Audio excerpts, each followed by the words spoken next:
Hey everybody, I'm Tim here with Guy Fieri and Erik Espinosa, and tonight we are pairing with the pros. You're watching Cigars Daily.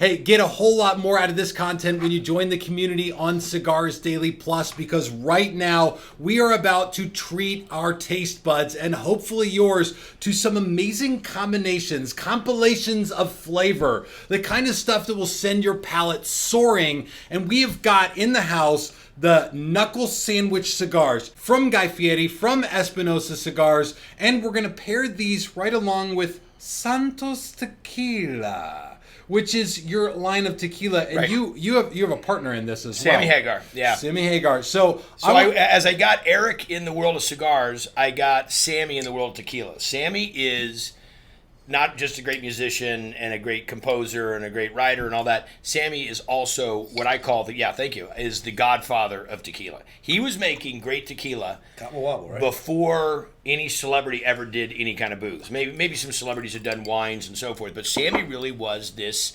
has this palate. He's a great cook also. And so he had Cabo Wabo. And I sold a ton of Cabo Wabo in my restaurants. And when he sold it, I was heartbroken. And I told him if he ever did tequila again, I want it in. And he said it'll never happen because he had to sign a covenant not to compete. 12 years go by, the covenant's gone, and he calls me and says, are you in? And I'm like, am I in what? He says, you in, yes or no? And I'm like, yeah, Sammy, I'm in. He goes, we're in the tequila business, baby. Now send me $250,000. That was the beginning of the well that we started, the hole we started to fill with money. But anyhow, this is additive-free tequila.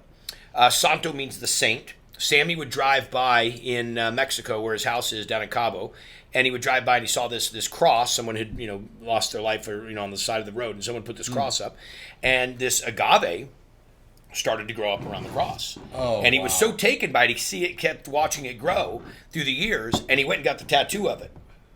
And that's when he came up with the idea and said Santo. So we make a mezquila, which is half mezcal and half blanco tequila. And that's when I got in the company.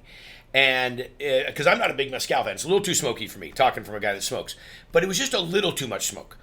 And so mezcal is. But this blend was great because you get the smokiness. You get that nice smoke that it enters your palate.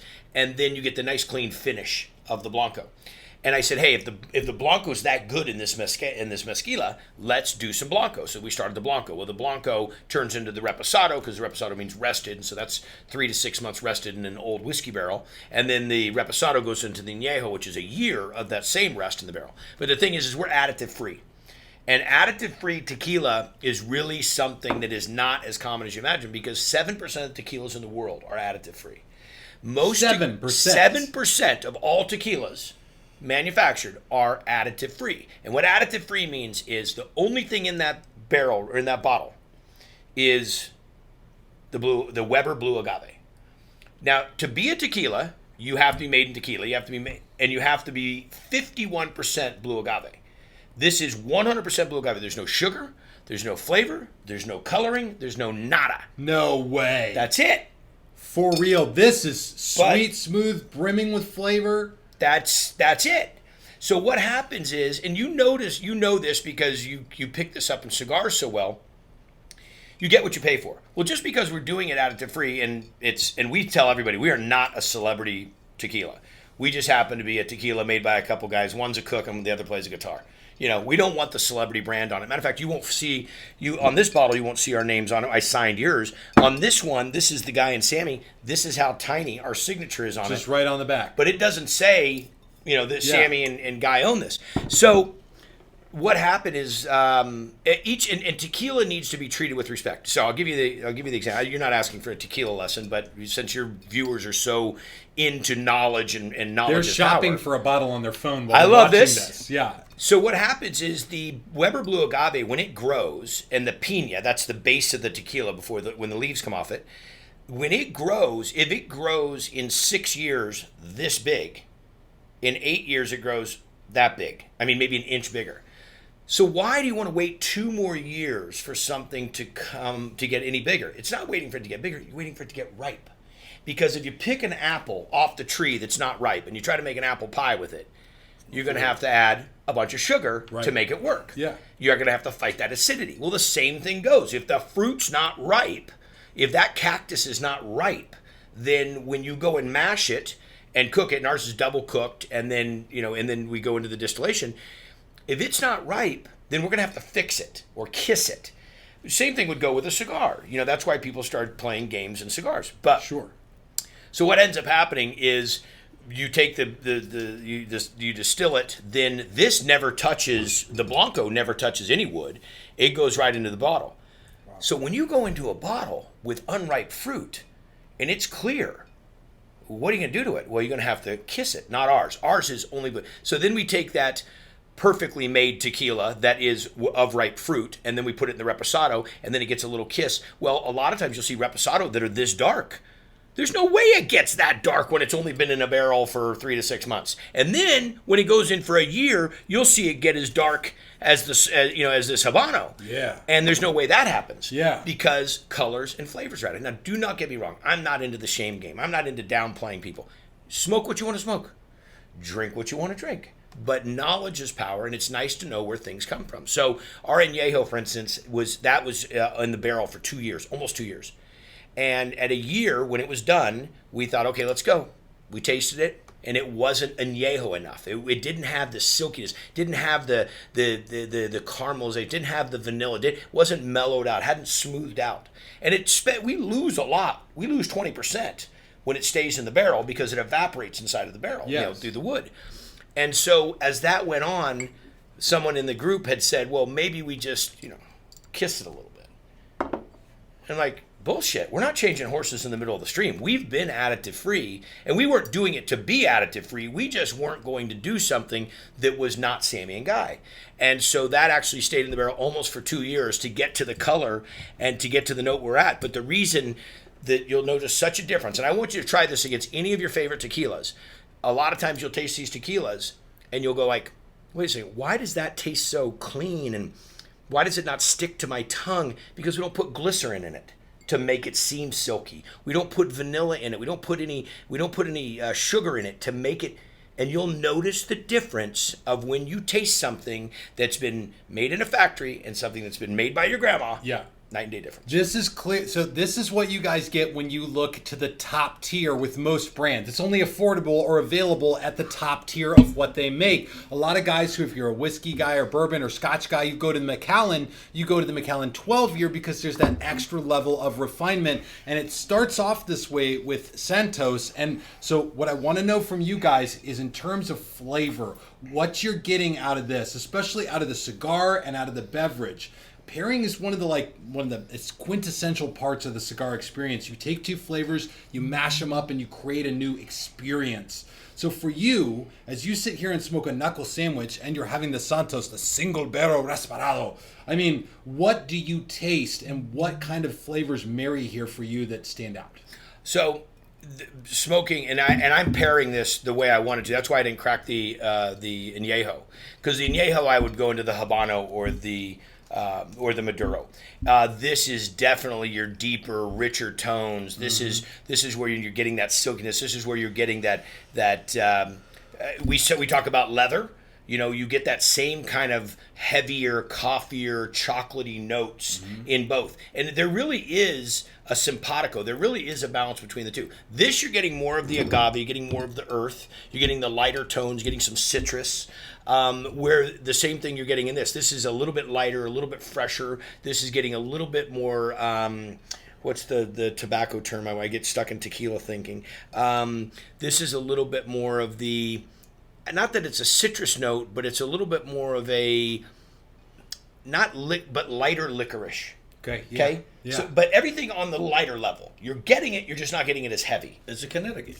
Yeah. Yeah. But that's what I'm saying is, It's a so Connecticut. lighter to lighter. Yeah. Now, as we progress through the evening, because it looks like I'm not going to be going anywhere the way this shit's going, then we would move into this. So when you get the big coffee, the big chocolate, when you start to mature in this cigar, that's where you're going to get this into the Añejo, where it becomes heavier, not heavier, but richer.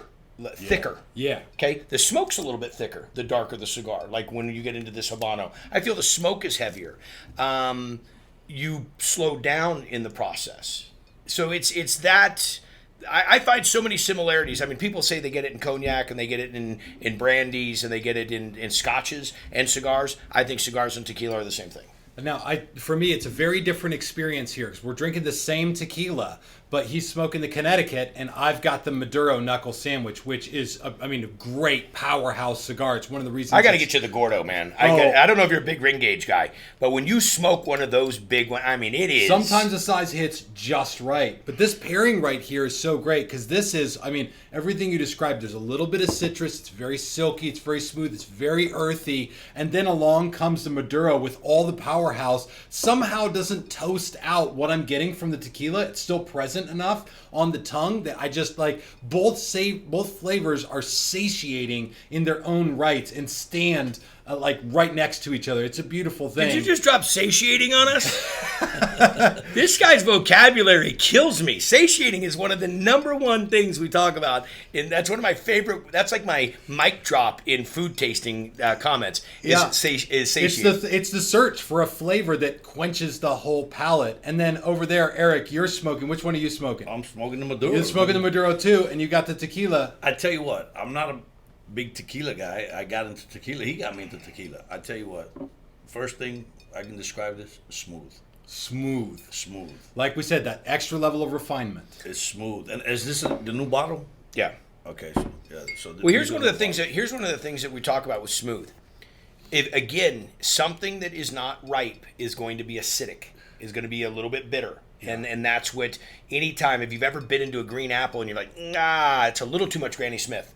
But then you go pick that same apple, you pick another apple from that same tree in 2 weeks and you bite into it and you're like, I get the acidity, I get the bitterness, I get that crispness, but I also get the sweetness. The reason that people were drinking tequila with a lime and a bunch of salt was to mask this harsh acidity that they were getting, because the attention to detail, the attention to the ripeness of the fruit wasn't being paid attention to. Now, what you're getting, in my opinion, Tim, and you got a great palate and you can handle cigar and pick up the nuances, is you're getting the palate refresh. You're getting that citrus and that cleanliness and that cleansing of the palate, which is really something that we do in food a lot, where you eat one thing to eat another, which reminds you of what you just got to have the enjoyment of. So this right here in your situation is working that way, where you're picking up all that end of the other end of the spectrum. So I'm glad you're getting that, because that also says to me that we're not making a Maduro that's so heavy and so rich and so chocolatey and so deep that you can't pick it. Bombs out your palate and just takes everything away. Right. So guys, the whole world of pairing is, it is deeper and wider than just the flavor of a cigar. You can take that and you can extrapolate it to any cigar that you love, any beverage that you love. But if you want a special treat, a knuckle sandwich along with some Santos tequila will be it'll be a hell of an experience for you. Drop a comment down below. I'm curious, what is the pairing that sends your palate soaring? Like, what is the thing that has captivated you and the flavor that has swept you off your feet? I would love to hear more from you guys about this, and I can't thank both of you enough for coming here and enjoying this with me. This education, you just touched on something, Tim, that I think is so great about your clergy, about your cigar clergy.